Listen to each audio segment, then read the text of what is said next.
আমার স্বামী একজন রেমিটেন্স যোদ্ধা, যে আন্দোলনে যায়।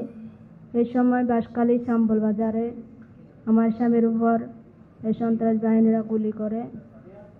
আমার স্বামী গুলিবিদ্ধ হয়ে এখনো 5-6 মাস অসুস্থ। যার হয় সে জানে কি কষ্ট করে জীবনযাপন করতেছি। আমি বেশ কিছু বলবো না। এই আয়োজন যারা করছে, যেমন এনাম ভাই এবং জসিম ভাইয়ের কথাটা বলা যায় না। একদম শুরু থেকে শেষ থেকে হসপিটাল পর্যন্ত থেকে ওরা আমাদেরকে হেল্প করতেছে। ওরা তো স্টুডেন্টস, এটুকু আমি আর কিছু বলবো না। বিসমিল্লাহির রহমানির রহিম। ছাত্র জনতা জুলাই গণঅভ্যুত্থানে আহত ভাইদের নিয়ে আজকে এই পূর্ণবাসন আয়োজনকৃত যারা করছে তাদেরকে আমি ধন্যবাদ জানাই, এবং সাথে আজকে আহত ভাইরা এবং যারা সম্মানিত ব্যক্তিবর্গ আছে তাদেরকে সবাইকে জানাই আমার সালাম। আসসালামু আলাইকুম রহমতুল্লাহ।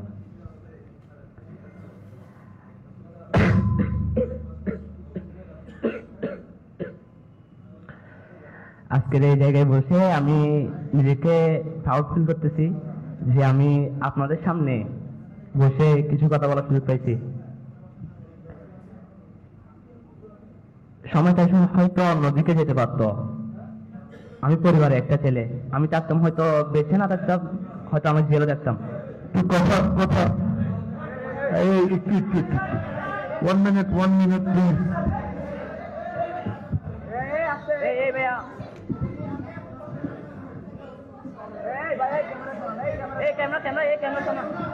कैमरा चलान भैया, मीडिया विरोधी कैमरा चलान।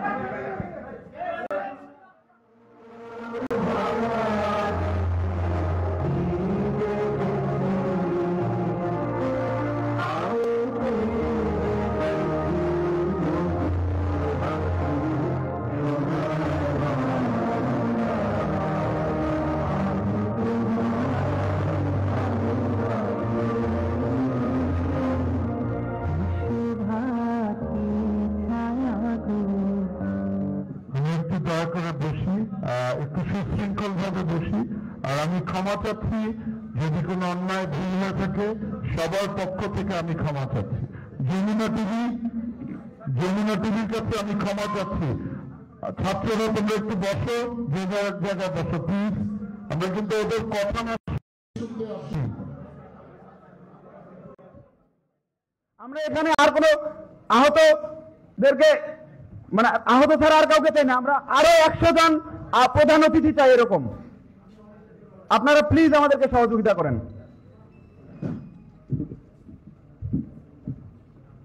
সাংবাদিক ভাইদের দৃষ্টি আকর্ষণ করছে, আমরা খুবই দুঃখিত এখানে যেটা অনাকাঙ্ক্ষিত হয়েছে। আমরা এটা নিয়ে আপনাদের সাথে কথা বলবো। একটু আজকের প্রোগ্রামটা একটু আমরা খুব শান্তি শৃঙ্খল মতো করি, একটু সহযোগিতা করেন প্লিজ। আপনারা ছাড়া আমরা চলতে পারবো না। তো আপনারা ছিলেন বলে আমাদের এই যুদ্ধটা সহজ হয়েছে। আপনারা রাজপথে ছিলেন বলে আমাদের শেখ হাসিনাকে উৎখাত করতে সহজ হয়েছে। আপনারা ছিলেন বলেই আমরা এখন কথা বলতে পারছি। সংবাদপত্রের স্বাধীনতা ছিল না, গণমাধ্যমের স্বাধীনতা ছিল না, সেটা নিশ্চিত করবো আমরা আপনাদেরকে নিয়েই। প্লিজ একটু সহযোগিতা করেন। আমরা একটু শান্ত হয়ে দয়া করে প্লিজ। অনেকে ঢাকা থেকে এসছেন, অনেকে দূর দূরান্ত থেকে। এই যে আহত যারা, ওদের সামনে এই ইনসিডেন্টটা খুব সুখকর না। আপনার দয়া করে আল্লাহর দোহাই লাগে please sit down, cool down. আর সবার পক্ষ থেকে আমি মাফ চাচ্ছি আপনাদের কাছে। এই ইস্যু নিয়ে আমরা পরে কথা বলবো প্লিজ। আমরা শুনি, ভাই তোমার কথা শুনি। হ্যালো, সবাইকে আমার সালাম। আসলে আমি কি বলবো এখনো বুঝতে পারতেছি না, কারণ প্রথম এতটা সম্মান এখানে পাবো আমি আশা করি নাই। আসার আগে বুঝিনি যে এতটা সম্মান আপনারা আমাকে দিবে না, মানে আমাদের সবাইকে দিবেন। যাই হোক, আমি যারা আমাদের জন্য এই আয়োজন করছে তাদেরকে ধন্যবাদ দিয়ে ছোট করতে চাই না। তাদের জন্য মনের অন্তর থেকে আন্তরিক শুভেচ্ছা ও ভালোবাসা রইল। আর আমি একটা কথা বলার জন্য ইচ্ছুক যে আমরা যারা আহত হয়েছি বা যারা নিহত হয়েছে, তো আপনাদের সবার দৃষ্টি আকর্ষণ করতেছি নিহত পরিবারগুলো বা আহত পরিবারগুলো কিভাবে চলতেছে। শুধু একটু খোঁজ খবর নিলে বুঝতে পারবেন যে কি তাদের কত কষ্ট। যেমন ধরেন আমাদেরও তো পরিবার আছে, আমাদেরও আর্থিক সংকট হতে পারে। আমি বিগত আজকে 4 জুলাই যেহেতু আহত হওয়ার পর থেকে চট্টগ্রাম মেডিকেলে ভর্তি ছিলাম, ওইখানে নানান ধরনের অনেক কিছু ফেস করতে হয়েছে। যেমন চিকিৎসা বলেন, আর্থিক সংকট বলেন, ডাক্তারের ওষুধ নিয়ে অনেক কিছু। যেহেতু আমরা কোটা রোগী বললে ওরা অবহেলা শুরু করেছে। যেমন আমাদের চিকিৎসাটা এখনো অলরেডি আর্থিক সংকটের কারণে আমার আজকে 1.5 মাসের চিকিৎসা অফ আছে। তো আইনাম ভাই বলেন, জসিম ভাই বলেন, ওদেরকে আমি ধন্যবাদ দিয়ে ছোট করব না, কারণ ওনারা যখনই বিপদ আপদে যখনই ফোন দিয়েছি প্রচুর হেল্প করছে আমাদেরকে। বিশেষ করে আইনাম ভাই আর জসিম ভাই, ওনারা ছোট ভাইয়ের মতো আমাকে যতটুকু পারছে হেল্প করছে। আর মোটামুটি আমাকে এখানেও আসার জন্য ওনারাই সাহায্য সহযোগিতা করেছে। আর আমি শুধু একটা রিকোয়েস্ট করতে চাচ্ছি সবার কাছে, যারা আমাদের আহত ভাই আছে বা নিহত পরিবার আছে, তা আপনারা যারা বিত্তবান আছেন বা যারা এই দায়িত্বে আছেন তারা একটু তদারকি করবেন যে তাদের পরিবারগুলো কিভাবে চলতেছে, তাদের চিকিৎসা হচ্ছে কিনা ঠিক মতো, বা তারা কোথাও কি হয়রানি হচ্ছে কিনা সেটা একটু দেখবেন। আর আমার ক্ষেত্রে আমি আজকে প্রায় 5 থেকে 6 মাস ধরে বেকার। তো আমার পরিবারও আছে, আমার বউ বাচ্চা আছে, আমার চিকিৎসাটা অফ আছে।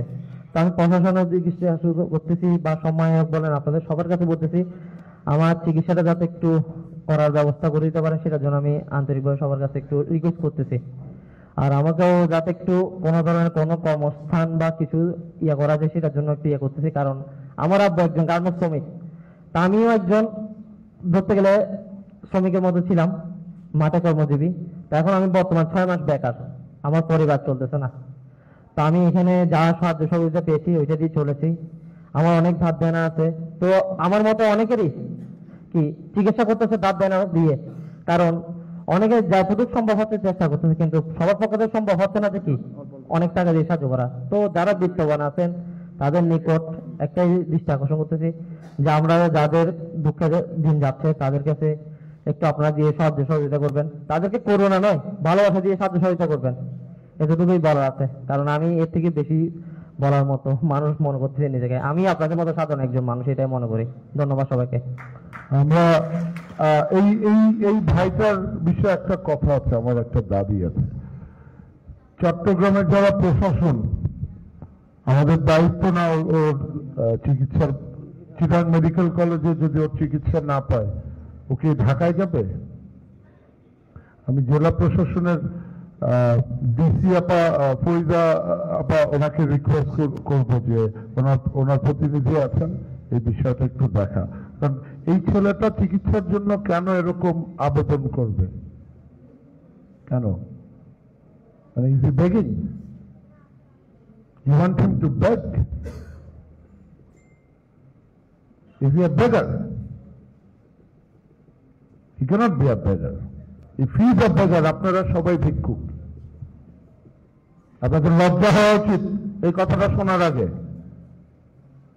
আমরা চাই না এরা যারা আছে আন্দোলনে রক্ত দিয়েছে এরা ভিক্ষা করুক। আপনারা যদি চান চাইতে পারেন। আবার ওদের আরো কথা শুনবেন। কালকে আমাকে জুনায়েদ বলতেছিল, জুনায়েদ আমি বলবো ঘটনাটা। কালকে যখন হাবিবের গান শুনতে বিপিএল এর স্টেডিয়ামে বললো ভাই আমার বাসায় খাওয়া লাগবে,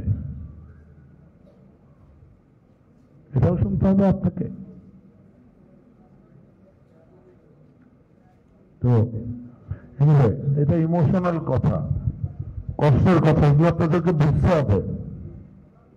এখানে এসে লেকচার দিলে হবে না, বকওয়াস করলে হবে না। এখানে এই করবো এই করবো এইসব মিথ্যা আশ্বাস দিলে হবে না। আমরা দেখতে চাই যে অন্তত চট্টগ্রামের এখানে যেগুলো আসছে, আমি দেখতে চাই এখানে আমার সামনে বসে অনেক ভাই আছে, আমার কমরেড আছে, আমার চিটাঙ্গে you have a good DC Farida Khanam, very cooperative. আমি দেখেছি you have an excellent police commissioner. ওনার বাবা একজন আইজিপি ছিলেন, এক্সেলেন্ট ডিভিশন কমান্ডার, একটা খুব ভালো অফিসার বাংলাদেশ সেনাবাহিনী। এতগুলো এক্সেলেন্ট লোক থাকতে আমার মনে হয় না ইনশাল্লাহ চিটাগাংয়ের লোকেরা অভাবিত হবে। হবে, হওয়া উচিত? ইনশাল্লাহ হবে না। ওদের আমরা ওদের বক্তব্য শুনব আর আশা করব যে ওদের এই করুণার আত্মনাদ আমাদেরকে শুনতে না হয়। খুব লজ্জাজনক, আমার এখানে দাঁড়িয়ে লজ্জা লাগছে উপস্থাপনা করতে।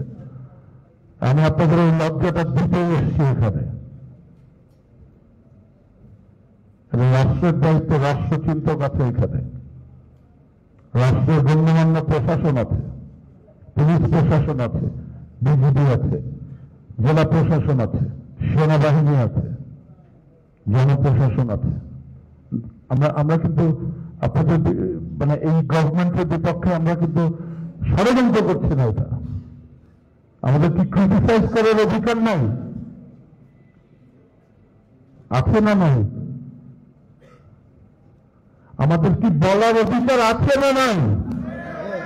বলতেছি কেন? আমাকে এরকম কানতে হবে কেন? ওদেরকে কানতে হবে?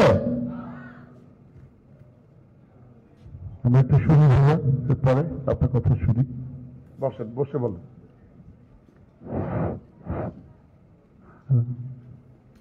সালাম আলাইকুম রহমতুল্লাহি ওয়া বারাকাতুহু। অনুবাদে কুম্বালাপন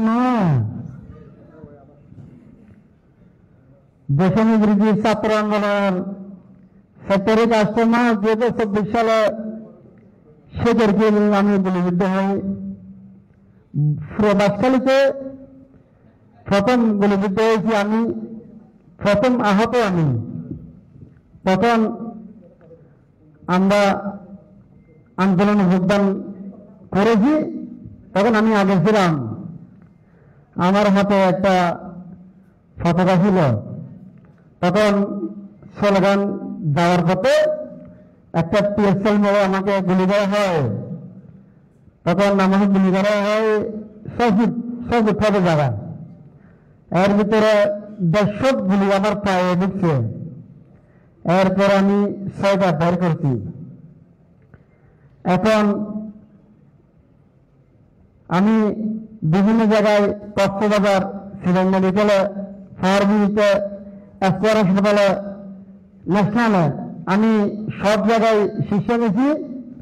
এখন ডাক্তার বলছে আপনার চিকিৎসা বাংলাদেশে হবে না, একটু চিকিৎসা নিচ্ছে বলি শরীর মিশে গেছে। আমার পুরো শরীর ফসিকের মায়ের গুলি পাওয়ার পর আমি পড়ে গেছি। তখন আমাকে 3-4টে এসে আমাকে নির্মূল্য আঘাত করেছিল। 1971 সালে যুদ্ধ আমরা সেটি দেখি নাই, যুদ্ধ দেখেছি 2024 সালে যুদ্ধ। আমরা 5 তারিখে স্বৈরাচার ব্রিটিশ সরকারকে আমরা বাংলার জমিন থেকে আমরা পালিয়ে গেছি এনডিএতে। কারণ 16 বছর মানুষের উপরে নির্যাতন জুলুম করে গেছিল। এদেশে আমরা আমাদের ছাত্র ভাই যখন আবু সাইদ যখন শহীদ হয়েছিল, সেই আমাদের তার পানি লাগবে, পানি সেই মীর মাহবুব মুগ্ধ, তখন আমরা ঘরে বসে থাকতে পারি নাই। কারণ আমার আবু সাইদ ভাইয়ে শহীদ হয়েছিল, আমি তো তার মতো একজন ভাই, আমি ঘর থাকতে পারি নাই। তখন আমি রাজপথে যোগদান ছিলাম, কারণ আমি আবু সাইদের মতো শহীদ হব, আমি আর মৃত্যুকে ভয় পাই না। আমি মিছিলের আগে ছিলাম, কারণ আমি পুলিশকে, ওই ছাত্রলীগের গুন্ডাবাহিনীকে আমি পরোয়া করি না। আমি সামনে ছিলাম, একটা হাতে পতাকা ছিল আর এক হাতে আমি স্লোগান দিয়েছিলাম। তখন আমাকে গুলি নিক্ষেপ করা হয়, তখন আমি পরে যাই। এরপরে ছাত্রলীগের বাহিনী হলে ব্রিটিশ সরকারের লোকরা এসে আমাকে হস্তিক দিয়ে বাড়ি মারে, এখানে বিভিন্ন জায়গায় আঘাত করে। তখন আমাকে এই বাসকালীতে ছিল মেডিকেলে আমাকে যখন এখানে আনা হয়, তখন আমাকে 5টা পুলিশ আমাকে গাড়ি থেকে নামা ফেলছে। তুমি কোথায় যাচ্ছ? তখন আমি বললাম, আমার ভাই একটা বললো আমার শহরে হিস্ট্রি, আমার মেডিকেল যাওয়া লাগবে। আমাকে তখন ছাত্রলীগে এখানে নির্যাতন করছে, এখন আমাদের বাসকালী থানার সামনে নির্যাতন করছে। তো যতগুলো শহীদ হয়েছে তাদের প্রতি আমার দোয়া থাকবে। এখন এখানে লাগে আমার বক্তব্য শেষ করলাম। আসসালামু আলাইকুম ওয়া রাহমাতুল্লাহ।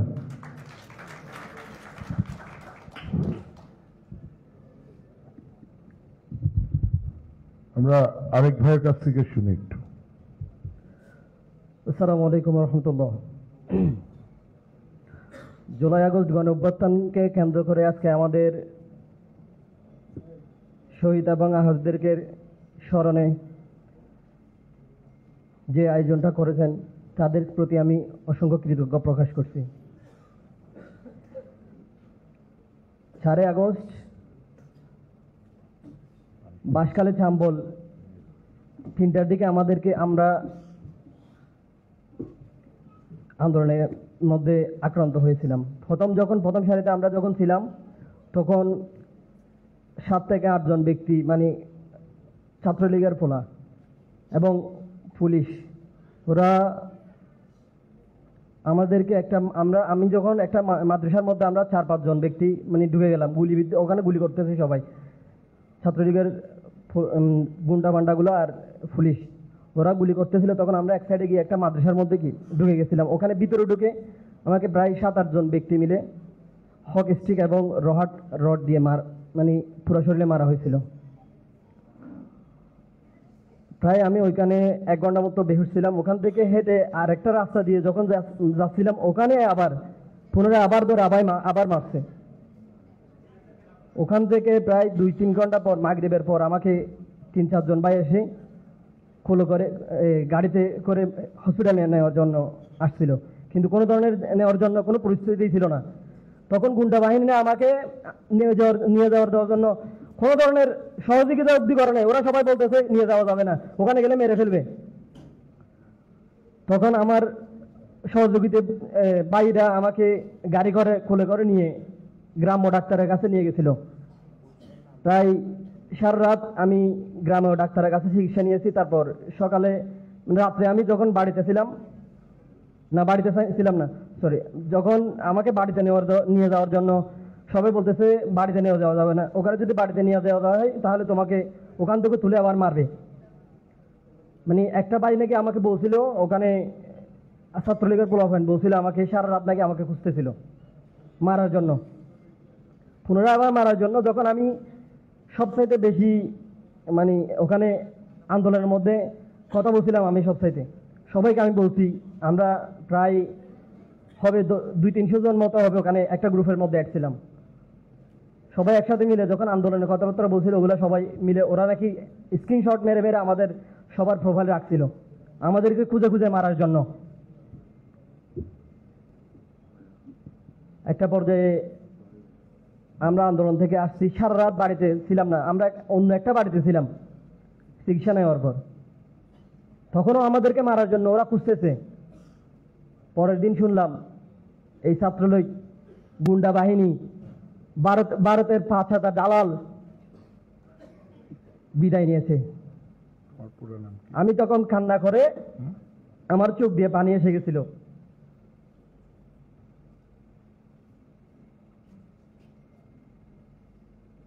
তাদের একটাবার চিন্তা হলো না আজকে যদি আমি ওদের সন্তান হতাম তাহলে আমাকে এভাবে মারতে পারতো না।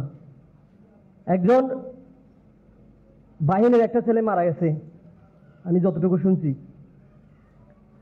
ওই পিতা ওই ছেলেটাকে দেখে তার মনে কি আসছে, আজকে আমি আমার ছেলেকে গুলি করেছি। এই পেটুয়া বাহিনী, ছাত্রলীগ, গুন্ডালীগ, ভারতের 5 দালাল আমাদের ভাইদের অসংখ্য ভাইকে সেদিন গুলি করেছিল। সেই জুলাই আগস্টে আবু সাইদ, মুগ্ধ, ওয়াসিম আমার ভাইকে শহীদ করা হয়েছিল। আর সেই গুন্ডা বাহিনীকে আবার পুনর্বাসন করার জন্য কিছু কিছু দলের নেতৃবৃন্দ পুনরায় ওদেরকে পুনর্বাসন করার চেষ্টা করতেছে। আমরা এখান থেকে বলে দিতে চাই, আমরা এখানে সাহায্য নেওয়ার জন্য আসি নাই। আমরা প্রিয় চট্টগ্রামবাসীকে বলে দিতে চাই, আমাদের পা গেছে, চোখ গেছে, মাথা গেছে, দরকার হলে আমরা আবার জীবন দিতে রাজি আছি। দরকার হলে আমরা আবার চোখ দেব, দরকার হলে আমার আরেকটা পা দিব। তারপরেও আমরা ভারতের পা ছাড়া দালাল দুর্দালি তৃতীয় বাহিনীদেরকে আমরা আবার দিতে চাই না। আমরা বাংলাদেশের জন্য বারবার মরতে রাজি আছি। আমরা স্বাধীনতার জন্য আমাদের বাংলাদেশের সারা বাংলাদেশের 18 কোটি মানুষের জন্য আমরা বারবার মরতে রাজি। তারপরে আমরা দালালকে আমরা আমাদের বাংলাদেশে রাখবো না। আমরা পরিষ্কার ভাবে বলতে দিতে চাই, আমরা 5ই আগস্টের আগেই মারা গিয়েছি। আমরা এখন যেই লাইফ এই জীবন বেঁচে আছি, এটা আমরা বোনাস হিসেবে বেঁচে আছি। আমরা বোনাস হিসেবে বেঁচে আছি। আমাদেরকে মৃত্যুর ভয় দেখাও। এখনো আমাকে মেসেজ করে বলে ইউনুসের ঠোকাই, আমাকে বলেছে ইউনুসের ঠোকাই, বেশি লাফালাফি করিস না, তোকে গুম করে ফেলবো। আমার মোবাইলে এখনো স্ক্রিনশট আছে। এই হুমকি কিভাবে দেওয়ার সাহস পায় আমার জানা উচিত। আমরা যখন আইনের কাছে গিয়ে বলি, আমাদেরকে মারার হুমকি দেয়। এখনো আমরা ঘর থেকে বের হলে আমাদের কেমন জানি লাগে, পিছনে আমাদেরকে ফলো করতেছে কেউ। আমরা কার কাছে গিয়ে বলবো এই কথাটা? আমরা এই গণঅভ্যুত্থান, জুলাই আগস্টে আমাদের ভাই যারা শহীদ হয়েছে, যারা আহত হয়েছে এখনো জীবিত আছে, ওরা সবাই বোনাস হিসেবে বেঁচে আছে। সবাই আমার ভাই, সবাই আমাদের সাথে এখনো যুদ্ধে যাওয়ার জন্য প্রস্তুত আছে। তোমরা কি মনে করো আমাদেরকে হুমকি দামকি দিয়ে স্টপ করে রাখতে পারবা? আমরা এখান থেকে পরিষ্কার করে বলে দিতে চাই, আমরা 5ই আগস্টের আগে মারা গিয়েছি। তোমরা আমাদেরকে মৃত্যুর ভয় দেখিয়ে এখান থেকে সরে দাঁড়াতে পারবে না।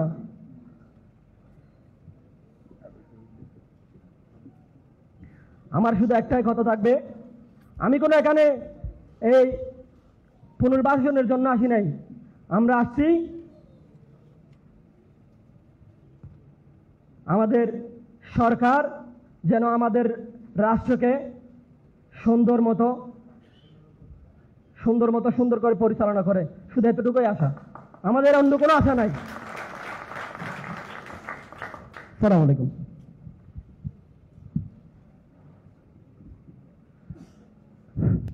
আসসালামু আলাইকুম, আমি জুয়েল।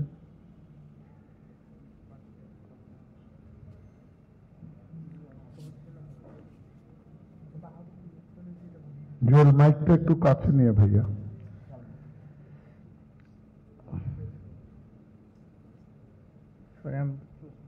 আচ্ছা, জুয়েল একটু আবেগতাড়িত। আমরা এই যে এর আগে কথা বললো, ওর স্পিরিটটাকে একটা সম্মান জানা, একটা তালি হোক না, জোরে একটা আওয়াজ হোক না। Thank you. আমরা আহত ভাই বোনদের কথা শুনলাম। এবার আমাকে ধন্যবাদ দিতে হয় চিটাগাংয়ের বৈষম্য বিরোধী ছাত্র আন্দোলনের সাথে যারা ছিল, রাসেল এবং তার দলকে। আমি বলেছিলাম এই ব্যানার যদি ভালো হয় আমার কভার পিকচার এটা হবে। এবং রাসেলের সাথে অনেক ভাই বোন কাজ করেছে, আমাদের সাথে কাজ করেছে।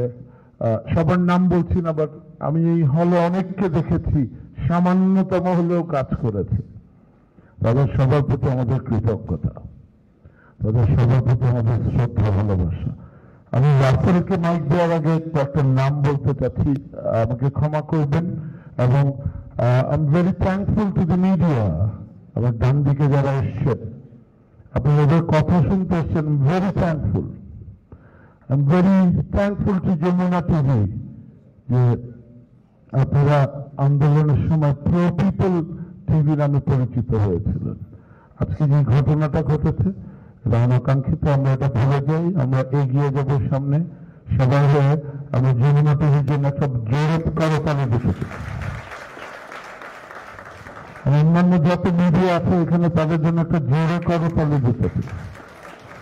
কষ্ট করে রাষ্ট্রের গুরুত্বপূর্ণ দায়িত্ব ফলে যারা এখানে এসে বসে আছেন তাদের জন্য একটা জোরে করতালি দিতে চাই।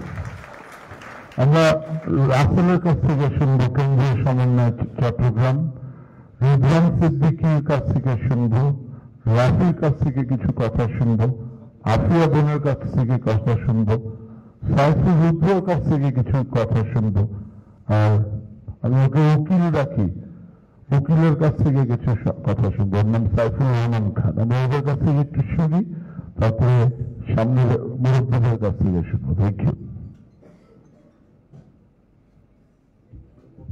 আসসালামু আলাইকুম, সবাই কেমন আছেন? আমাদের আজকের এই প্রোগ্রামটা কেমন লাগতেছে?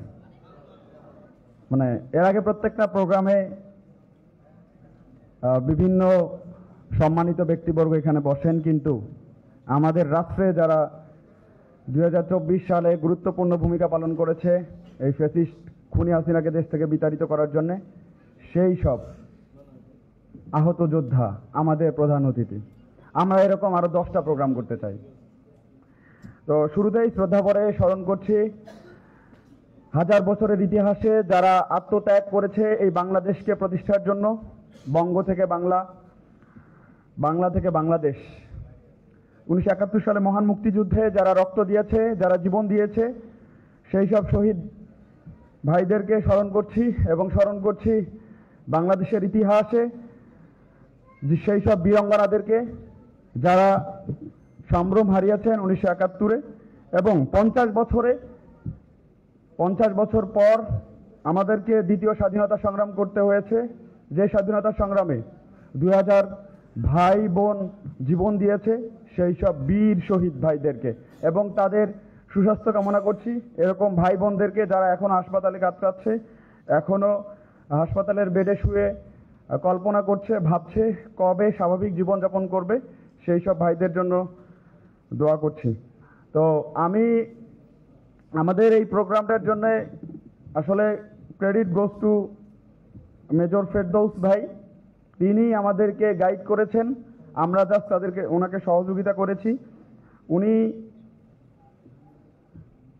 আজকে 7 জনের পুনর্বাসনের ব্যবস্থা করেছেন, কিন্তু আরও কিছু ঘোষণা আছে। সেটা হচ্ছে সেনা কল্যাণ থেকে 7 জনকে পুনর্বাসন করতে চেয়েছে এবং 1 জনকে চাকরি দেওয়ার ব্যবস্থা করবেন বলে জানিয়েছে।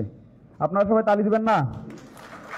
আচ্ছা, সিলেট ক্যাডেট কলেজ থেকে 7 জনকে পুনর্বাসনের ব্যবস্থা করা হবে। বিজিবি থেকে 100 জন, আনসার থেকে 1 লাখ কর্মসংস্থান করা হবে। যাই হোক, এখন বিষয়টা হচ্ছে আমাদের রাষ্ট্র, বৈষম্য বিরোধী ছাত্র আন্দোলন, জুলাই স্মৃতি ফাউন্ডেশন এবং বিভিন্ন রাজনৈতিক সংগঠন একসাথে কাজ করছে আহতদেরকে পুনর্বাসনের জন্য। আমাদের যেহেতু অনেক সীমাবদ্ধতা রয়েছে, তারপরও আমাদের জায়গা থেকে, সরকারের জায়গা থেকে সর্বাত্মক চেষ্টা করা হচ্ছে। আমরা ইনশাল্লাহ খুব দ্রুত সময়ের মধ্যে সকল বাধা মোকাবেলা করে সকল রক্তদানকারী যারা অঙ্গহানি হয়েছে তাদেরকে খুব দ্রুত সময়ের মধ্যে পুনর্বাসন করতে পারবো ইনশাআল্লাহ। তবে একটা বিষয় স্পষ্ট করে জানিয়ে দিতে চাই, এই বাংলাদেশকে এখনো ষড়যন্ত্রকারীরা অস্থিতিশীল করার জন্য পায়তারা করছে। দিল্লির মদদে বিগত 15-16 বছরে এই বাংলাদেশ পরিচালিত হয়েছে। দিল্লির প্রেসক্রিপশনে ফ্যাসিস্ট মুজিবের খুনি কন্যা এই বাংলাদেশ চালিয়েছে। আমরা এই বাংলাদেশে কোনো আধিপত্যবাদী দেশের কোনো ধরনের ষড়যন্ত্রকে প্রশ্রয় দিব না ইনশাআল্লাহ। এ দিল্লি না ঢাকা, দিল্লি না ঢাকা, দালালি না রাজপথ, দালালি না রাজপথ। খুনি হাসিনার ঠিকানা, খুনি হাসিনার ঠিকানা ভারতের দালালেরা, ভারতের দালালেরা, মোদির দালালেরা। আবু সাইদ মুগ্ধ, আবু সাইদ মুগ্ধ, ভাইরা আমার, এই বাংলাদেশে এখনো অস্থিতিশীল পরিস্থিতি সৃষ্টি করার জন্য ভারতীয় মিডিয়া কাজ করে যাচ্ছে।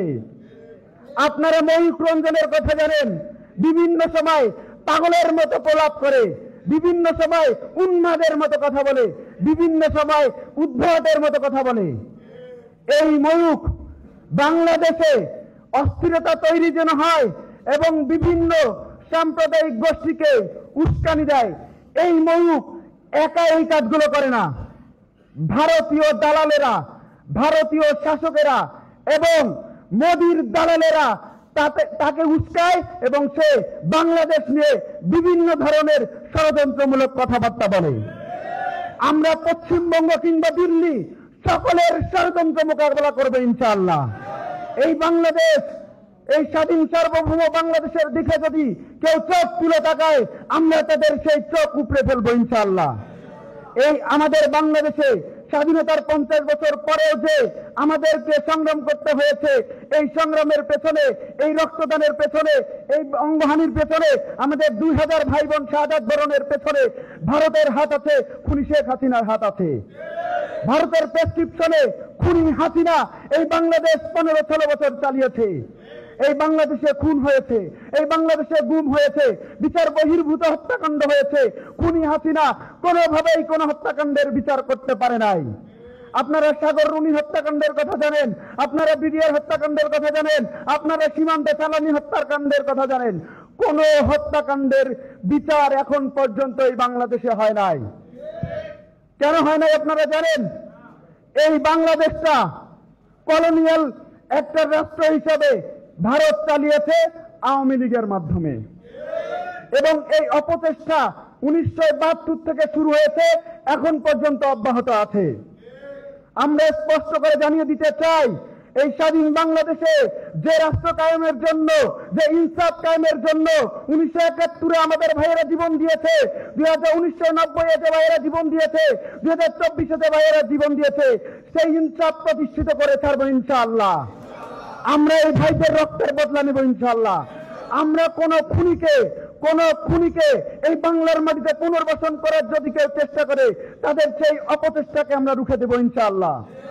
একটা কথা বলতে চাই, এই বাংলাদেশে যদি কোন দালাল, যদি কোন ষড়যন্ত্রকারী, যদি কোন পুনর্বাসনকারী আমাদের ভাইদের রক্তকে ভুলে গিয়ে, আমাদের শহীদ ভাইদের রক্তকে মারিয়ে আওয়ামী লীগের পুনর্বাসন করার চেষ্টা করে, কিংবা আওয়ামী লীগের বিচার হওয়ার আগ পর্যন্ত তাদেরকে নির্বাচনে নিয়ে আসার চেষ্টা করে, আমরা তাদেরকে ঐক্যবদ্ধ হয়ে রুখে দেব ইনশাআল্লাহ।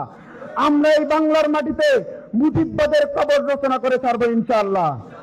আমরা এই বাংলার মাটিতে ইনসাফ কায়েম করে ছাড়বো ইনশাআল্লাহ।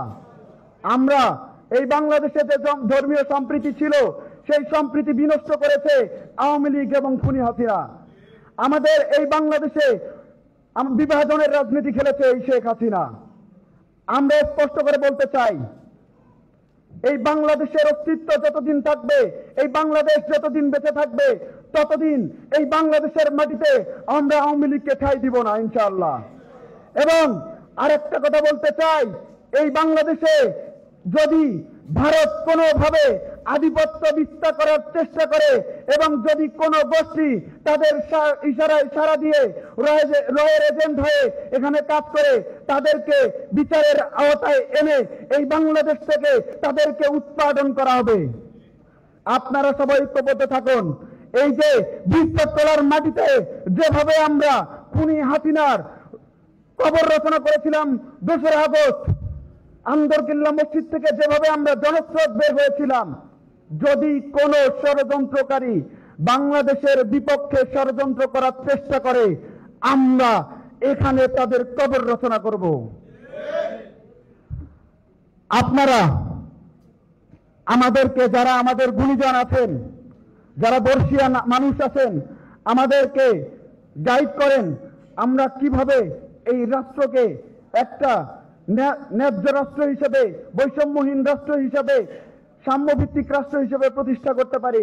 আমরা জীবন দিয়েছি, আমরা আরো জীবন দিব। এই বাংলাদেশে সাম্য, ন্যায়, মানবিক মর্যাদা আমরা প্রতিষ্ঠা করে ছাড়ব। আপনারা কি ঝিমিয়ে গেছেন? আপনারা কি ঝিমিয়ে গেছেন? আপনারা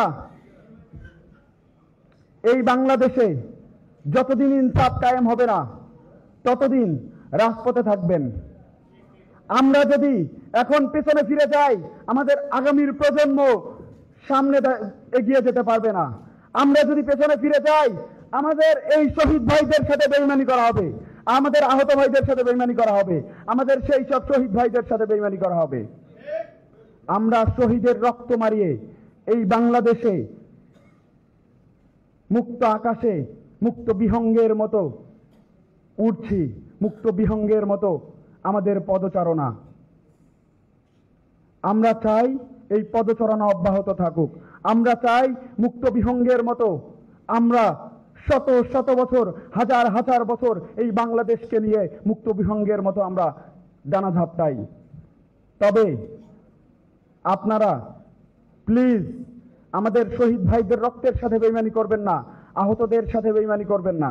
একই কথা বারবার আসছে, একটা কথা আবারও বলতে চাই, দিল্লির প্রেসক্রিপশনে এই বাংলাদেশ চলবে না, দিল্লির মোদির প্রেসক্রিপশনে এই বাংলাদেশ চলবে না, বিজেপির প্রেসক্রিপশনে এই বাংলাদেশ চলবে না। আমাদের এই বাংলাদেশ চলবে শহীদের স্পিরিটকে ধারণ করে, জুলাই অভ্যুত্থানের স্পিরিটকে ধারণ করে, ৭১-এর মুক্তিযুদ্ধের স্পিরিটকে ধারণ করে। এ দিল্লি না ঢাকা, দালালি না রাজপথ, আমাদের সংগ্রাম। আবু সাইদ মুগ্ধ, আবু সাইদ মুগ্ধ, আমাদের সংগ্রাম। মুজিববাদ মুর্দাবাদ, ইনকিলাব জিন্দাবাদ। আমাদের বাংলাদেশ চিরজীবী হোক, ইনকিলাব জিন্দাবাদ। Thank you Russell. আমরা আবার কথা শোনার ফাঁকে একটা তথ্য আপনাদেরকে দিতে চাই। আপনারা নিশ্চয়ই রৌমারী পাদুয়ার ঘটনা মনে আছে আপনাদের? আছে? কে বললো হ্যাঁ। রৌমারী পাদুয়াতে বিডিআরের 7 জন না 10 জন সৈনিক, রাসেলদের জন্য এটা বলছি, ভারতের একটা ব্যাটালিয়নের এগেইনস্টে যুদ্ধ করেছিল। এটা আমাদের বিডিআরের গর্ব। আপনারা পরিবর্তিত পুলিশ দেখবেন, আপনারা যদি না দেখেন আপনারা কথা বলবেন এই পুলিশের কাছে। আপনারা, আমি আশা করি পরিবর্তিত প্রশাসন দেখবেন। এই প্রশাসনের কাছে আমাদের প্রত্যাশা, রাসেলদের প্রত্যাশা একটু আগে বলেছে যে ভারতের প্রেসক্রিপশনে এই দেশ চলবে না। আর যারা অনেকে আছেন, আমরা ওই ছাত্রদের কথা একটু শুনি। আমরা এই পর্যায়ে এনামের কথা শুনি। এনাম কোথায়?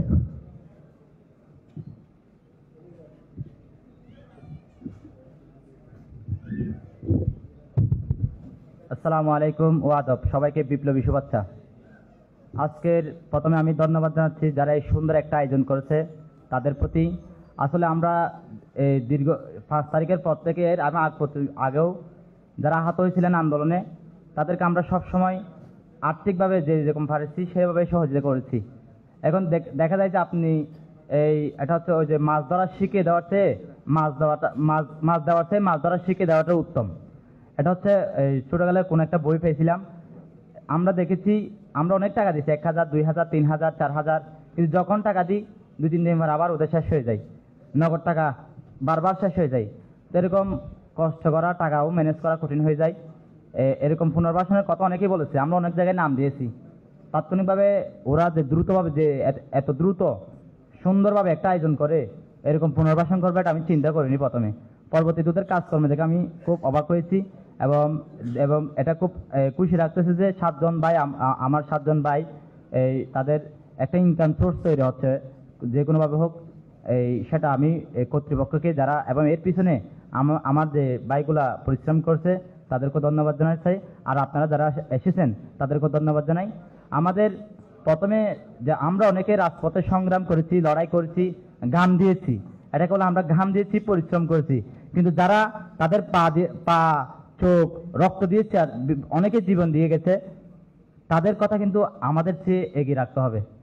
আমরা যারা বা এখন বেঁচে আছি, সুন্দরভাবে বেঁচে আছি, নেতৃত্ব দেওয়ার চিন্তা করতেছি বা নেতৃত্ব নেওয়ার জন্য এখন একটা বলতে গেলে সংগ্রাম করতেছে রাজপথে অনেকেই, কিন্তু যারা আমাদেরকে এই পথটা তৈরি করে গেছে তাদের যেন আমরা কোনোদিন না বলি।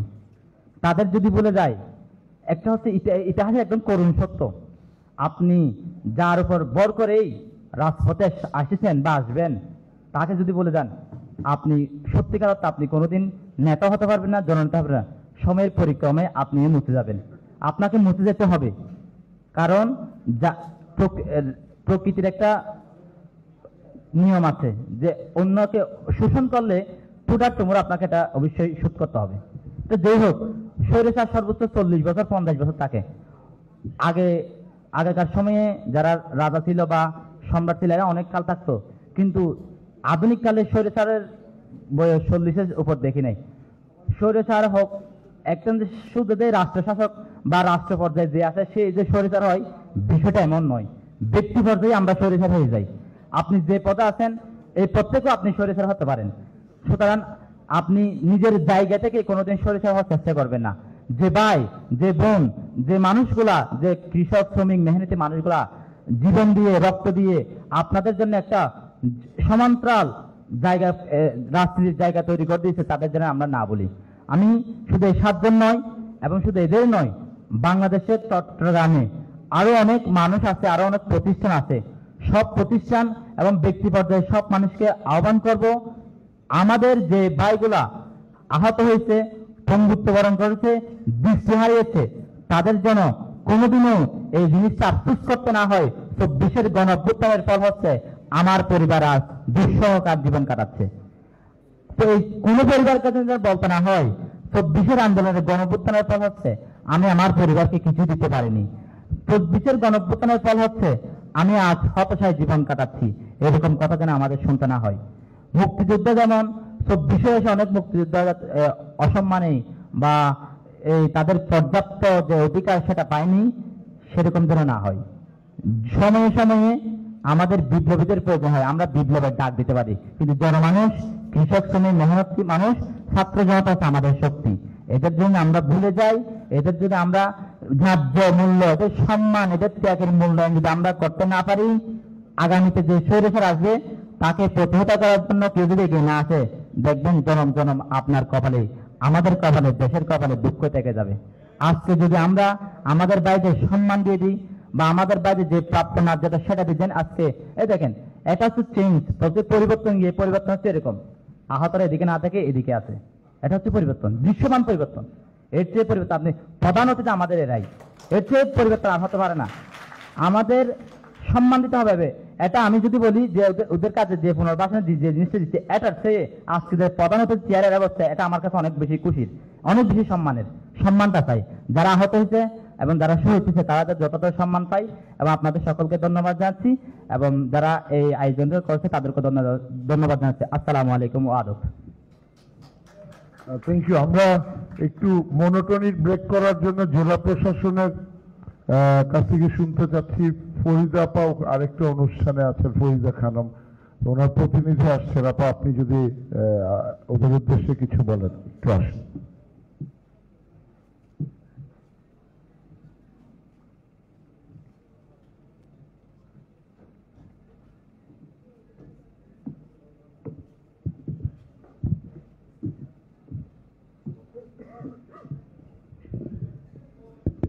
আসসালামু আলাইকুম। আসলে জেলা প্রশাসক স্যারের উপস্থিত হওয়ার কথা ছিল, আমি স্যারের পক্ষ থেকে এসেছি এবং এসে আমি নিজেকে অত্যন্ত সৌভাগ্যবান মনে করছি, কারণ সব যে তরুণ প্রাণ যারা একসাথে হয়ে 24-এর গণঅভ্যুত্থানে তারা সাড়া জাগিয়েছিল গোটা দেশে, তো তাদেরকে যে সম্মান জানানোর আমাদের একটা ক্ষুদ্র প্রচেষ্টা, সেই প্রচেষ্টার একটি অংশ হিসেবে আমি থাকতে পেরে নিজেকে অত্যন্ত সৌভাগ্যবান মনে করছি। এবং আমার মনে হয় তাদের যে অবদান সেটা আসলে কখনোই ভোলার না, সেটা আমাদের সবসময় স্মরণ রাখতে হবে এবং তাদের প্রতি যে সম্মান দেওয়ার আমাদের প্রচেষ্টা, সেই প্রচেষ্টা যেন কখনো কোনো কমতি না থাকে।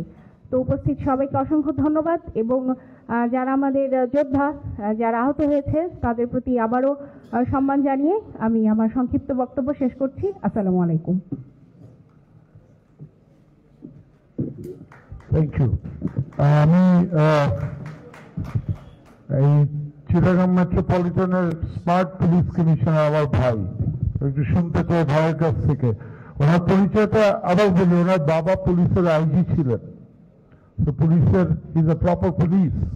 এবং এটা আপনারা যারা চট্টগ্রামবাসী আমার মতো, আপনারা দেখবেন যে আমি যখন ওনার কাছে যাই আমি দেখেছি যে উনি আদেশ দিচ্ছেন প্রত্যেক ডিসিকে, বলবো ভাই, আদেশ দিচ্ছেন যে ছুটির দিন ছাড়া ট্রাফিক জ্যাম যাতে না হয় ডিসি লেভেলে রাস্তায় থাকার জন্য। আই ওয়াজ ভেরি ইমপ্রেসড, এবং আমি রাস্তায় এদিন দেখেছি।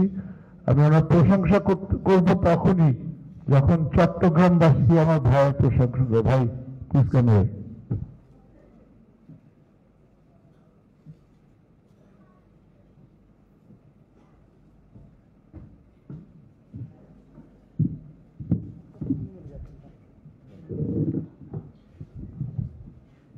আজকের বৈষম্য বিরোধী ছাত্র আন্দোলন, যেটাকে বলা হয় জুলাই মাস আপরাইজিং, গণ অভ্যুত্থান, এই গণ অভ্যুত্থানে যারা শহীদ হয়েছেন এবং যারা আহত হয়েছেন এবং যারা সার্বিকভাবে এই আন্দোলনে অংশ নিয়েছেন, তাদের সম্মাননার জন্য আয়োজিত এই অনুষ্ঠানের মূল সংগঠক আমার অত্যন্ত প্রিয় জনাব মেজর রিটায়ার্ড ফেরদৌস সহ এখানে অন্যান্য আরো যারা আয়োজক ছিলেন, আমাদের হিমু ভাই, এবং আজকের এই অনুষ্ঠানের প্রধান অতিথি আমাদের যারা এই গণ অভ্যুত্থানে সক্রিয়ভাবে অংশগ্রহণকারী যারা আমার এই স্টেজে বসে আছেন, ওনাদের প্রধান অতিথি, এবং আমার অত্যন্ত প্রিয় লেখক, কলামিস্ট এবং বাংলাদেশের একজন অগ্রগণ্য বুদ্ধিজীবী ডক্টর ফরহাদ মাঝহার, যার লেখার আমি একজন একনিষ্ঠ ভক্ত, এবং এখানে উপস্থিত বিজিবির সম্মানিত রিজিয়ন কমান্ডার সহ জেলা প্রশাসনের সম্মানিত প্রতিনিধি, এবং আমার সামনে উপস্থিত বৈষম্য বিরোধী ছাত্র আন্দোলনের নেতৃবৃন্দ এবং জাতীয় নাগরিক কমিটির নেতৃবৃন্দ যারা আছেন, সুধীবৃন্দ, আসসালামু আলাইকুম। প্রথমে আমি আপনাদেরকে ধন্যবাদ জানাচ্ছি, আমার আন্তরিকভাবে ধন্যবাদ জানাচ্ছি, কৃতজ্ঞতা জানাচ্ছি যে আমাকে এত চমৎকার একটি মহতী অনুষ্ঠানে আমন্ত্রণ জানানোর জন্য। আজকে এখানে এসে আপনাদের কথা শুনলাম, আর এই জুলাই আগস্ট এই যে আপনার যে অভ্যুত্থান, যে গণ অভ্যুত্থান হয়েছে, জাতি আপনাদের কাছে কৃতজ্ঞ, বাঙালি জাতি, বাংলাদেশি জাতি আপনাদের কাছে কৃতজ্ঞ, এবং ব্যক্তিগতভাবে আমি আপনাদের কাছে কৃতজ্ঞ। আমার মতো আরো অনেকেই সরকারি চাকরি যারা করেছেন, সব সেক্টরে, সামরিক, বেসামরিক, সব জায়গায় অনেক ধরনের বঞ্চনা ছিল, অনেক কিছুই ছিল। তো আমি আমার নিজের কথাই বলতে পারি যে আমি হয়তো এই আন্দোলন হয়তো কেন আমার খুব নিশ্চিত করে বলা যায় যে এই আন্দোলনটা না হলে এবং সরকারের পরিবর্তন না হলে গণঅভ্যুত্থানের মাধ্যমে, তাহলে আমি আজকে এখানে থাকতাম না, এটা একদম নিশ্চিত করেই বলতে পারি। কিন্তু ব্যক্তিগতভাবে আমি আমার কৃতজ্ঞতা প্রকাশ করছি। আমি আপনাদের যারা এই আন্দোলন যারা করেছেন, যে একটা কথা বলে, আমি আজকে অনেকগুলো কথা হয়েছে, তার মধ্যে আমি একটু ব্যতিক্রম একটা কথা বলি। এটা হচ্ছে চাইনিজ রেভলিউশনের পরে অনেক কিছু হয়েছিল, এখানে একটা কথা বলা হতে, কথাটা কে বলেছিলেন আমার মতো মনে পড়ছে, আমি তাকে কোট করছি, যা রেভলিউশন ডিভাওয়ার্স ইটস ওন চিলড্রেন। একটি কথা আমাদের ডক্টর ফরহাদ মাঝহার স্যার হয়তো কারেক্ট করবেন যে আমার কথা ঠিক আছে না, বা কে বলেছিলেন কথাটা। আন্দোলনটা যারা করেছেন, এই আন্দোলনের সুফলটা যাতে করে জাতি ঘরে তুলতে পারে, হারভেস্টিংটা যাতে ঠিক মতো হয়, আন্দোলনের যে ফসল সেটা যাতে সকল অর্থনৈতিক শ্রেণী, ধর্ম, বর্ণ নির্বিশেষে সকল শ্রেণীর মানুষ যাতে এই আন্দোলনের ফসল ঘরে তুলতে পারে, আন্দোলনের যে মূল চেতনা, যে স্পিরিট, সেটা যাতে আমরা অনাগত ভবিষ্যতে এটা আমরা সমুন্নত রাখতে পারি, সেই দায়টাও কিন্তু আন্দোলনকারীদের, তরুণ প্রজন্মের, আমার সামনে এবং স্টেজে যারা বসে আছেন, আমরা তো একটা ডাইং জেনারেশন প্রতিনিধিত্ব করি, সেকেন্ড সান বলতে পারেন। তো এটা eternal vigilance is the price of freedom বলা হয়। তো মুক্তিযুদ্ধ হয়েছিল 71, অনেকে আপনাদের মতোই এরকম বয়সের যারা তরুণ যুবক ছিলেন, তারা মুক্তিযুদ্ধ করেছিলেন, তাদেরও এরকম মনোবল ছিল, এরকমই মন মানসিকতা ছিল। পরবর্তীকালে ওই যে at least a quarter of them were devoured by the revolution, যেটা which took place in 1971, আমরা মুক্তিযোদ্ধাদেরকে পথচ্যুত হতে দেখেছি, লক্ষ্যচ্যুত হতে দেখেছি। আমরা আশা করব যে 2024-এ যে দ্বিতীয় মুক্তিযুদ্ধ, এই মুক্তিযুদ্ধের যারা সক্রিয় অংশগ্রহণকারী আপনারা যারা আছেন, তারা বীর শহীদদের স্মৃতির প্রতি সম্মান রাখবেন এবং কখনোই আপনাদের লক্ষ্যচ্যুত হবেন না, এবং আপনাদের যে মূল্যবোধ, যে চেতনা ছিল, সেই মূল্যবোধ বা চেতনা যাতে কায়েমি স্বার্থান্বেষী গোষ্ঠী যাতে কখনো কোনো অবস্থাতেই হাইজ্যাক করতে না পারে। এবং আপনাদের এই যে বৈষম্য বিরোধী আন্দোলনের মূল চেতনা বলতে আমি যেটা বুঝি একজন দর্শক হিসেবে, আমি তখন ঢাকায় ছিলাম, তো এটার মূল চেতনাটা ছিল কি, আমি যেটা বুঝি একজন সক্রিয় অংশগ্রহণকারী না হলেও একজন পর্যবেক্ষক হিসেবে এবং এর বেনিফিশিয়ারি, আমি তো একদম ডাইরেক্ট বেনিফিশিয়ারি এই আন্দোলনে। আমি যেটা বুঝি সেটা হচ্ছে বৈষম্যহীন সমাজ ব্যবস্থা তৈরি করা, শোষণহীন সমাজ ব্যবস্থা তৈরি করা, যেখানে ধর্ম, বর্ণ, অর্থনৈতিক শ্রেণী নির্বিশেষে রাষ্ট্রের সেবা সকল নাগরিক পাবেন, সমানভাবেই পাবেন, যেখানে যে আপনার যে রাজনৈতিক আদর্শগত অবস্থান থেকে কেউ কোনো রকম বৈষম্যের শিকার হবেন না, নাগরিক সুবিধা সকলে সমানভাবে পাবেন। এটি তো ছিল এই জুলাই আগস্ট যে আপনার মাস আপরাইজে বা গণ অভ্যুত্থানের মূল চেতনা, আমি যদি ঠিক ধরে থাকি। এই চেতনার থেকে কখনো আপনারা লক্ষ্যচ্যুত হবেন না, আপনাদের প্রতি এই আমার অনুরোধ থাকলো। এবং পাশাপাশি আমি আরো বলতে চাই যে ব্যক্তিগত কৃতজ্ঞতা বোধ থেকেই বলি, সেটা হচ্ছে যে যারা এই আন্দোলন করতে গিয়ে নানাভাবে নির্যাতন নিষ্পেষণের শিকার হয়েছেন এবং স্থায়ী আন্দোলন হয়েছে, আহত অবস্থায় কষ্ট করছেন, তাদের জন্য আমার পক্ষ থেকে, সিএনপির পক্ষ থেকে, আমার যে ইউনিট, সেই ইউনিটের পক্ষ থেকে আমাদের যা যা করণীয় আমরা ইনশাল্লাহ করবো এটা। তো আপনাদের আমি আবারও এই অনুষ্ঠানের মূল আয়োজক জনাব মেজর রিটায়ার্ড ফেরদৌস আহমেদ এবং অন্যান্য আমার সম্মানিত আয়োজকদের প্রতি আজকে আমাকে এখানে আমন্ত্রণ জানানোর জন্য আমি গভীর কৃতজ্ঞতা এবং ধন্যবাদ জানিয়ে বক্তব্য শেষ করছি। সকলকে ধন্যবাদ। আসসালামু আলাইকুম।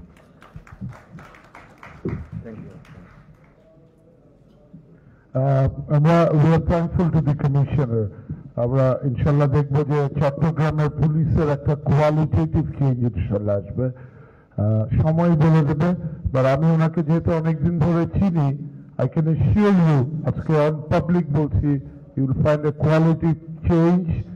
আর চিটাগাঙে পুলিশের বাইরে জেলা প্রশাসনের যদি অতিরিক্ত হেল্প লাগে, আমাদের বিজিবির যে রিজন কমান্ডার আছে, আসবে একটু পরে, আই নো হিম ছোটকাল থেকে, অত্যন্ত ক্যারিশমেটিক একটা অফিসার, কম কথা বলে, আমার মতো বকবক করে না, বাট ও কাজে বকবক করে। তো আমরা বৈষম্য নিয়ে কথা বলছি, তো পুরুষদের কথা শুনলাম, নারীদের কথা শুনছি না। আমার খালাপ নারী আন্দোলন করে আমাকে ধরবে যে তুমি নারীদেরকে সুযোগ দাও, আমি সেই সুযোগ দিতে চাচ্ছি না। সংক্ষিপ্ত আকারে 2 মিনিটে ও কেমন চট্টগ্রাম চায় আফটার দ্য রেভলিউশন আমাদের কাছে একটু বলি। সামিয়া।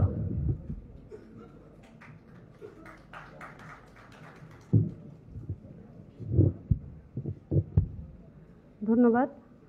উপস্থিত সম্মানিত যারা আছেন সবাইকে আসসালামু আলাইকুম। আসলে কেমন চট্টগ্রাম চাই আমি খুব সংক্ষিপ্তভাবে বলে দিই। এই যে আমার ভাইরা 24-এ আহত হয়েছে, তাদের প্রতি আমার গভীর শ্রদ্ধা। 1971 সালে মুক্তিযুদ্ধে যারা শহীদ হয়েছে তাদের প্রতি আমার গভীর শ্রদ্ধা। আসলে সামনের সারির যোদ্ধা হিসেবে আমরা যারা শহীদ হয়েছেন তাদেরকেই বুঝি। আর আমার আহত ভাইদের অস্বাভাবিক চলাফেরার মধ্যে তারা আসলে বিভিন্নভাবে হুমকির শিকার। আমি প্রশাসনের দৃষ্টি আকর্ষণ করছি, তাদেরকে বিভিন্নভাবে হুমকি দেওয়া হচ্ছে, এটা আপনারা নজরে আনবেন। এবং বিশেষ করে আমরা মেয়েরা যারা আন্দোলন করেছি তাদেরকে বিভিন্নভাবে মোবাইলে, ফেসবুকে বিভিন্নভাবে হেনস্থা করা হচ্ছে, তো আপনারা বিষয়টা নজরে আনবেন। আর বাংলাদেশ কেমন বাংলাদেশ চাই সেটা বলতে গেলে বলবো, শেখ হাসিনার আমলে আমাদের ফেসবুকে একটা পোস্ট করতে হলে আমাদের বারবার ব্যাক স্পেস চাপতে হতো। কেন ব্যাক স্পেস চাপতে হতো? আমরা এমন বাংলাদেশ চাই যে বাংলাদেশে আমরা স্বাধীনভাবে কথা বলতে পারবো, যে বাংলাদেশে আমরা স্বাধীনতা পাবো, আমরা স্বাধীনভাবে চলাফেরা করতে পারবো, আমাদের বক্তব্য আমরা স্বাধীনভাবে বলতে পারবো। বলার স্বাধীনতা যেখানে থাকবে সেখানে সব কিছুই সুন্দর হবে। তো সবাইকে ধন্যবাদ আমাকে কথা বলার সুযোগ দেওয়ার জন্য। ধন্যবাদ। Thank you. আমরা নীলার কথা শুনি। নীলা, এই অডিয়েন্সের কাছে আজকে এই 7 জন আহত দেখে কি চায়? নীলা একটা আন্দোলনের সাথে সম্পৃক্ত ছিল, ওই অনুভূতি জানতে চাই, আর আমরা রাষ্ট্রের কাছে কি চাই নীলা একটু শুনতে চাই।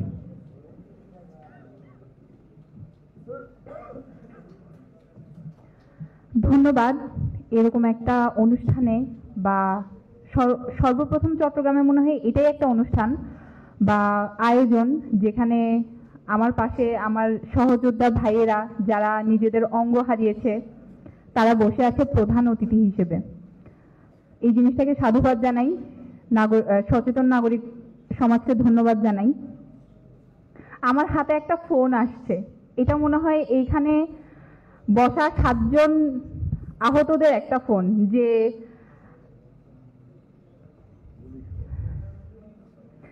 ফোনটা তার পকেটে ছিল। যখন তাকে গুলি করা হচ্ছিল তখন এই গুলিগুলো এই ফোন ভেদ করে তার পায়ের মধ্যে গিয়ে পড়ে। আন্দোলনের সময়গুলো আসলে কেমন ছিল? আমরা ব্যক্তিগতভাবে যদি আমার কথা বলি, আমি প্রত্যেকদিন ঘর থেকে বের হইতাম কালিমা শাহাদাত করে, যে আমি আসলে আন্দোলন করতে যাচ্ছি না, আমি যাচ্ছি মরার জন্য। এবং এখানে যারা আন্দোলনকারী বসে আছে প্রত্যেকের ধারণাই এমন ছিল যে আমরা আসলে মরতে যাচ্ছি। আমাদের তখন মুখে নানা রকমের স্লোগান থাকলেও মনের মধ্যে একটা স্লোগানই থাকতো, হয় মৃত্যু না হয় মাতৃভূমি।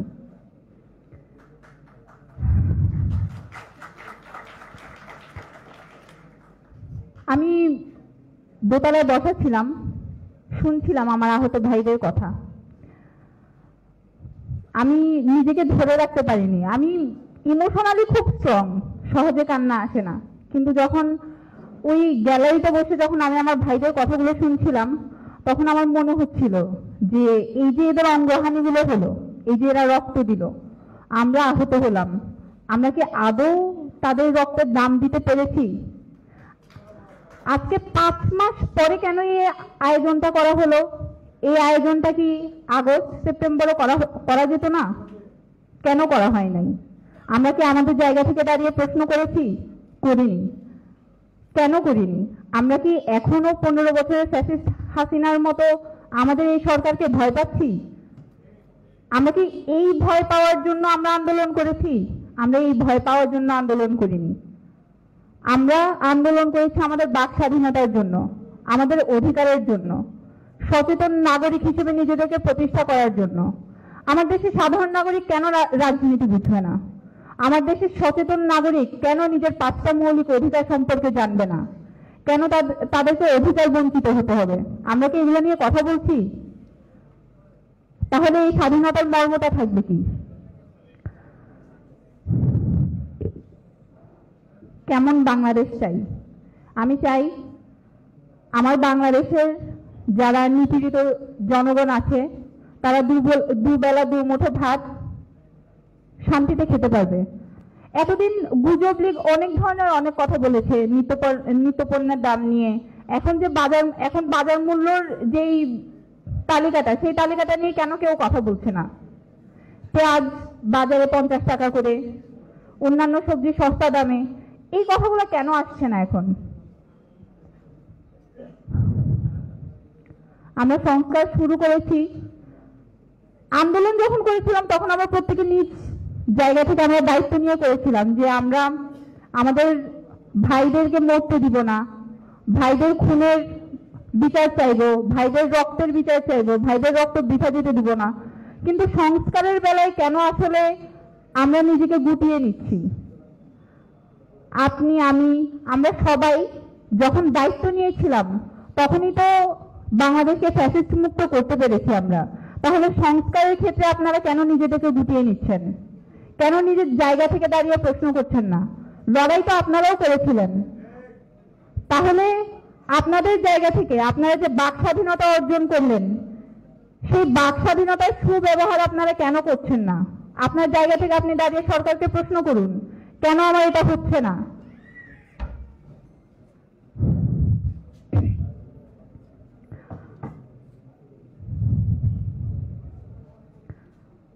আসুন আমরা সবাই একসাথে শপথ গ্রহণ করি, বাংলাদেশকে আমরা সংস্কার করে ছাড়বো। আসুন আমরা সবাই একসাথে আবারও শপথ গ্রহণ করি, মাতৃভূমি অথবা মৃত্যু। ইনকিলাব জিন্দাবাদ। ধন্যবাদ সবাইকে।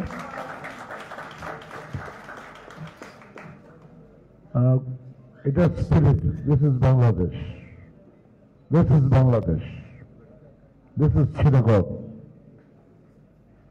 এটা পৃথিলতার চট্টগ্রাম, সূর্য সেনের চট্টগ্রাম, কর্ণফুলীর পাড়ের চট্টগ্রাম। এই স্পিরিট যদি থাকে এদের মধ্যে, আমরা ইনশাল্লাহ অনেক দূর এগিয়ে যাবো আমার বিশ্বাস। এই স্পিরিট যদি থাকে, এটা গুলি নিয়ে আগানোর মতো, আমরা অনেক দূরে এগিয়ে যাবো চট্টগ্রাম। যাবো না ইনশাল্লাহ? তো আরেকটা অনুষ্ঠান ছিল, এই জন্য চট্টগ্রামের একজন সমন্বয়কে আমরা মিস করছিলাম। কালকে যখন স্টেডিয়ামে দেখলাম, বললাম আমার পাশে দুই সমন্বয়কে আমি ছবি তুলতে চাই। বিরাট একটা বিউটিফুল ছবি আসলো।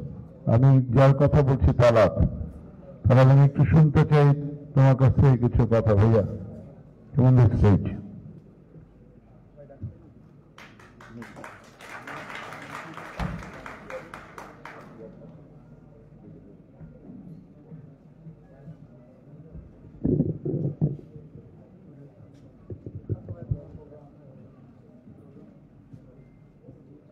আসসালামু আলাইকুম বীর চট্টলাবাসী। আমি প্রথমে দুঃখ প্রকাশ করছি এবং আফসোস হচ্ছে কেন আপনাদের সাথে শুরু থেকে থাকতে পারলাম না। কারণ আমি মানুষের সাথে মিশতে পছন্দ করি এবং আমার সহযোদ্ধাদের সাথে থাকতে পছন্দ করি। তো আমাদের আরেকটা গুরুত্বপূর্ণ কাজ ছিল চট্টগ্রামেই সম্প্রীতি সমাবেশ, যেটা মুসলিম, হিন্দু, বৌদ্ধ, খ্রিস্টান সবাইকে নিয়ে থাকার একটা প্রোগ্রাম। তো সেটাতে যাওয়ার কারণে আমি এখানে আসতে একটু দেরি হয়েছে, আমি দুঃখ প্রকাশ করছি। আমি এখানে আমার মঞ্চে আজকের এই সিনারিটা দেখার জন্য হয়তো আমি বেঁচেছিলাম এতদিন। এই সিনারিটা এখানে তারা থাকবে, ওনারা এটা ডিজার্ভ করে। আমরা ঠিক সম্মানটুকু দিতে পারি নাই এতদিন। সচেতন নাগরিক সমাজ এবং বৈষম্য বিরোধী ছাত্র আন্দোলনের যারা, অর্থাৎ আমরা অনেক স্ট্রাগল করে এরকম একটা পরিবেশ আজকে তৈরি করতে পেরে নিজেদের কাছে ভালো লাগছে। তাদেরকে ন্যূনতম সম্মানটুকু আমরা দেখাতে পারলাম। আমরা চাই যারা এই জুলাই অভ্যুত্থানে নিজেদের জীবনের বিনিময়ে, নিজেদের প্রাণের বিনিময়ে, আত্মত্যাগের বিনিময়ে আমরা আজকে কথা বলতে পারি, অধিকারের কথা বলতে পারি, মত প্রকাশ করতে পারি, সমালোচনা করতে পারি, ক্ষমতাকে প্রশ্ন করতে পারি, স্বাধীনভাবে চলতে পারি, ফেসবুকে অনেক বড় বড় লেখা লিখতে পারি, সে সকল শহীদ ভাইদেরকে এবং যাদের আজকে এখানে দেখতে পাচ্ছেন কারো হয়তোবা পায়ে সমস্যা, হাতে সমস্যা, যার একটা পায়ের বিনিময়ে, একটা হাতের বিনিময়ে অথবা একটা চোখের বিনিময়ে আমরা আজকে এখানে দাঁড়িয়ে কথা বলতে পারছি। অনেকে হয়তোবা এখনো হসপিটালের বেডে কাতরাচ্ছে অথবা চিকিৎসাহীনতায় আছে, তাদের দ্রুত সুস্থতা কামনা করছি। যারা শহীদ হয়েছেন তাদের যেন আল্লাহ জান্নাত নসিব করেন এবং শহীদি মর্যাদা দান করেন, সেই কামনা করছি। তো আমরা তো এখন দেখতে পারি, কিন্তু যে মানুষটা স্বৈরাচারের বুলেটে তার চোখ হারিয়েছে সে তো দেখতে পারে না। যেই মা তার সন্তানকে হারিয়েছে সেই মা বুঝে যে সন্তান হারানোর বেদনা কতটুকু। যেই বোন আমার তার স্বামীকে হারিয়েছে সে বোঝে স্বামী হারানোর বেদনা কতটুকু। যে বোন আমার তার ভাইকে হারিয়েছে সেই বোন বোঝে ভাই হারানোর বেদনা কতটুকু। আমরা অনুভব করি যখন আমি দেখেছি যে 16 তারিখে আমার সহযোদ্ধা আমার চোখের সামনে বুলেট বিদ্ধ হয়েছে শহীদ ওয়াসিম, আমরা ধারণ করতে পারি, কারণ আমরা দেখেছি আমাদের ভাইয়েরা কিভাবে রাজপথে রক্ত দিয়েছে। আমরা এখানে আজকে রক্ত মারিয়ে এসেছি, আমরা রাজপথে রক্ত দেখে এসেছি। যারা রাজপথে রক্ত দেখে নাই, রাজপথ দেখে নাই, তারা আজকে প্রশ্ন করে আমরা কারা। যদি তারা রাজপথে থাকতো, যদি রাজপথে রক্ত দেখতো, তাহলে আজকে প্রশ্ন করতে পারতো না আমরা কারা। আপনারা কিভাবে চিনবেন আমাদের? আপনারা তো ছিলেন না হয়তো, কিন্তু যারা ছিল তারা ঠিকই আমাদেরকে চেনে। যারা ছিল না তারা কিভাবে চিনবে? না চেনাটাই স্বাভাবিক, আমরা এটা স্বাভাবিকভাবেই নেই।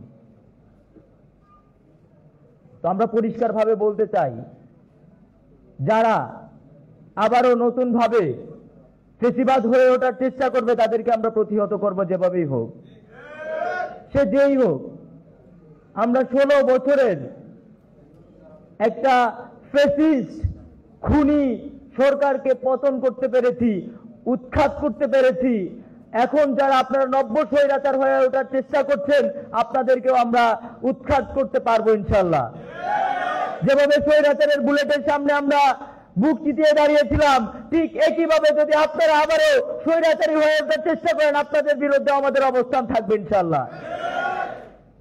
আমরা পরিষ্কারভাবে বলতে চাই, আগেও চাঁদাবাজি হতো, লুটপাট হতো, টেন্ডারবাজি হতো, বালু খায় ফেলতো, রড খায় ফেলতো, সিমেন্ট খায় ফেলতো, এগুলা কিন্তু এখনো হচ্ছে।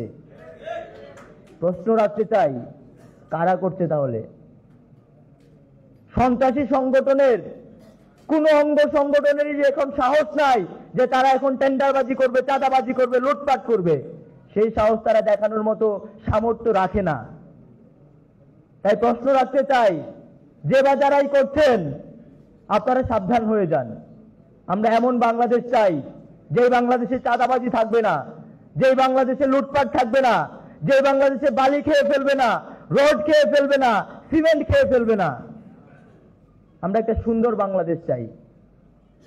আমরা বলতে চাই, শুধুমাত্র একটা চেয়ারের পরিবর্তনের জন্য অথবা সেই চেয়ারে যে ব্যক্তিটি বসে থাকে সেই ব্যক্তির পরিবর্তনের জন্য ছাত্র জনতার অভ্যুত্থান হয় নাই। আমরা নতুন বাংলাদেশের স্বপ্ন নিয়ে যেন সেই বাংলাদেশে আর নতুন করে কোন রকম ফ্যাসিজম প্র্যাকটিসের কেউ সুযোগ না পায়, সেই জন্য আমরা যুদ্ধ করেছি, সেই জন্য আমরা আন্দোলন করেছি, রক্ত দিয়েছি। আজকে আমাদের সামনে একদম স্যাম্বল উপস্থিত আছে। আমি যদি এই 7 জনকে প্রশ্ন করি যে শুধুমাত্র কি সরকার পরিবর্তনের জন্য আপনারা আপনাদের অঙ্গহানি দিয়েছেন? কেউ না। যারা শহীদ হয়েছে তাদেরকে যদি আমরা প্রশ্ন করার সুযোগ থাকতো, তাহলে হয়তো ভাই না উত্তরটা আমরা শুনতে পেতাম। তাই আমরা পরিষ্কারভাবে বলতে চাই, ফ্যাসিবাদী ব্যবস্থার বিলোপ এবং নতুন বাংলাদেশ পুনর্গঠন পর্যন্ত আমাদের যে সংগ্রাম, সেই সংগ্রাম চলবে। প্রয়োজনে আবারও আমরা রাজপথে যাব, রক্ত দিব। আপনারা হয়তোবা দেখেছেন 31 ডিসেম্বর আমাদের নতুন কর্মসূচি ঘোষণা করা হয়েছে ঢাকা কেন্দ্রীয় শহীদ মিনারে। অনেকেই বলে যে এই সরকারের ম্যান্ডেট কি, এই সরকারের ম্যান্ডেট নিয়ে প্রশ্ন তোলে। আমাদের কাছে মনে হয় যারা এই সরকারের ম্যান্ডেট নিয়ে প্রশ্ন তোলে তারা হয়তোবা জুলাই অভ্যুত্থানকে ভুলে গেছে। তারা হয়তোবা যে জুলাই অভ্যুত্থানের জন্য আজকে কথা বলতে পারছে, স্বাধীনভাবে চলতে পারছে, সেই অভ্যুত্থানের কথা ভুলে গেছে। এই অন্তর্বর্তীকালীন সরকারকে এই বাংলাদেশের ছাত্র জনতা বসিয়েছে। যেখানে বাংলাদেশের কোনো প্রশ্ন নাই, সেখানে ম্যান্ডেটের প্রশ্ন কোথা থেকে আসে? সেই ম্যান্ডেটের রূপ দেওয়ার জন্য, অসমাপ্ত কাজ সমাপ্ত করার জন্য যেটা 5 আগস্ট করার প্রয়োজন ছিল, সেটা সফল করার জন্য, সেই কাজ সম্পন্ন করার জন্য 31 ডিসেম্বর 5 আগস্টে মিলিত হবে ইনশাল্লাহ। বাংলাদেশের যে যে প্রান্তে আছে অনেকেরই হয়তো আফসোস আছে যে খুনি হাসিনাকে পতন করার জন্য 5 আগস্টে তারা ঢাকায় মুভ করতে পারে নাই, ঢাকা মার্চে অংশগ্রহণ করতে পারে নাই। আমরা পরিষ্কারভাবে আহ্বান জানাতে চাই, আপনারা বাংলাদেশের ছাত্র জনতা যে যেখানে আছেন প্রত্যেকের জায়গা থেকে 31 ডিসেম্বর সবাই ঢাকা কেন্দ্রীয় শহীদ মিনারে চলে আসুন। 5 আগস্টকে আমরা 31 ডিসেম্বরে সমাপ্ত ঘোষণা করব। আমরা যেই 5 আগস্ট যে কাজটা করতে পারিনি সেই কাজটা আমরা 31 ডিসেম্বর করব। 24-এর মধ্যেই আমরা সেই কাজটা সম্পূর্ণ করতে চাই। তখন আমরা দেখব যে কে আমাদেরকে ম্যান্ডেট নিয়ে কোশ্চেন তুলে। তো আমরা যেই স্বপ্ন নিয়ে যেই বাংলাদেশ বিনির্মাণের জন্য আমাদের এত এত ভাই রাজপথে রক্ত দিয়েছে, সেই বাংলাদেশের ফল যেন কেউ চুরি করে নিতে না পারে। আমরা দেখেছি 5 আগস্টের পূর্ববর্তী সময়ের এবং 5 আগস্টের পরবর্তী সময়ের পার্থক্য। 5 আগস্টের পূর্ববর্তী সময়ে তাদেরকে যখন কোশ্চেন করা হতো তখন অফিসিয়াল কোনো ঘোষণা তাদের কাছ থেকে আমরা পাই নাই। আমরা মনে করি এই দেশের ঘোষণার জন্য কেউ অপেক্ষা করে নাই। কে ঘোষণা দিবে কে দেবে না এই জন্য বাংলাদেশের ছাত্র জনতা অপেক্ষা করে নাই। কে বিএনপি কে জামাত কে কোন রাজনৈতিক দলের কে কোন ধর্মের কে কোন বর্ণের এই পার্থক্য তখন ছিল না। সবাই সবার জায়গা থেকে যখন বাংলাদেশের প্রশ্ন এসেছে, যখন দেখেছে সার্বভৌমত্বের প্রশ্ন, তখন সবাই নেমে এসেছে রাজপথে। তো আমরা পরিষ্কারভাবে বলতে চাই, যারা এই জুলাইকে ভুলে যায় বা যারা জুলাইকে ভুলে যাবে তারা আমাদের 2000 শহীদদেরকে ভুলে যাবে। যারা জুলাইকে ভুলে যাবে তারা যে পরিবারগুলা সন্তান হারিয়েছে সেই পরিবারগুলোকে ভুলে যাবে। যারা জুলাইকে ভুলে যাবে তারা আমাদের যে সকল ভাইয়েরা 30,000-এরও বেশি ভাই তাদের অঙ্গহানি দিয়েছে তাদেরকে ভুলে যাবে। যদি আপনারা জুলাইকে ভুলে যান তাহলে আমরা মনে করি আপনারা আপনাদের অস্তিত্ব ভুলে যাবেন। এখন আপনাদেরকে সিদ্ধান্ত নিতে হবে, আপনাদের সন্তানদের গার্ডিয়ান হয়ে থাকবেন, অভিভাবক হয়ে থাকবেন, গাইডলাইন হয়ে থাকবেন, নাকি আপনাদের সন্তানদের মুখোমুখি দাঁড়াবেন। আপনারা দেখেছেন বিগত 16 বছর যারা আমাদেরকে উন্নয়নের বাণী শুনিয়ে এসেছিল তাদের বিরুদ্ধে আমরা দাঁড়াতে পেরেছি। এত এত বাধা বিপত্তি পার করে এসেও আমরা বাংলাদেশ সবাই এক কাতারে দাঁড়িয়েছি। আমরা আপনাদেরকে এখন অভিভাবকের জায়গায় রেখেছি, গাইডলাইনের জায়গায় রেখেছি, কিন্তু আপনারা যদি তাদের মতো আচরণ করেন আপনাদের বিরুদ্ধে আমরা দাঁড়িয়ে যাব, আমরা অভিভাবক দেখব না তখন। তাই আমরা পরিষ্কারভাবে বলতে চাই, যেই বাংলাদেশ বিনির্মাণের জন্য যেই বাংলাদেশের স্বপ্ন নিয়ে আমাদের এই বাংলাদেশ এক হয়েছিল, সেই বাংলাদেশের স্বপ্ন সফল করতে আমার আপনার আপনাদের আমাদের সবার গোটা বাংলাদেশের ঐক্যের বিকল্প নাই। এবং আপনারা আপনাদের সন্তানরা যারা আত্মত্যাগ করে গেছে তাদেরকে ভুলে যাবেন না, জুলাইকে ভুলে যাবেন না। জুলাইকে ভুলে যাবেন মানে আপনি আপনার অস্তিত্ব ভুলে যাবেন। সবাই ভালো থাকুন, সুস্থ থাকুন। 5 আগস্টের ক্ষোভটা 31 ডিসেম্বর ঢাকার রাজপথে প্রকাশ করবে বীর চট্টলা ইনশাআল্লাহ।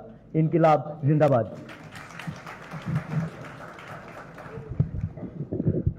That should be the spirit. আমরা এই স্পিরিটটা দেখতে চাই 31 ডিসেম্বরে।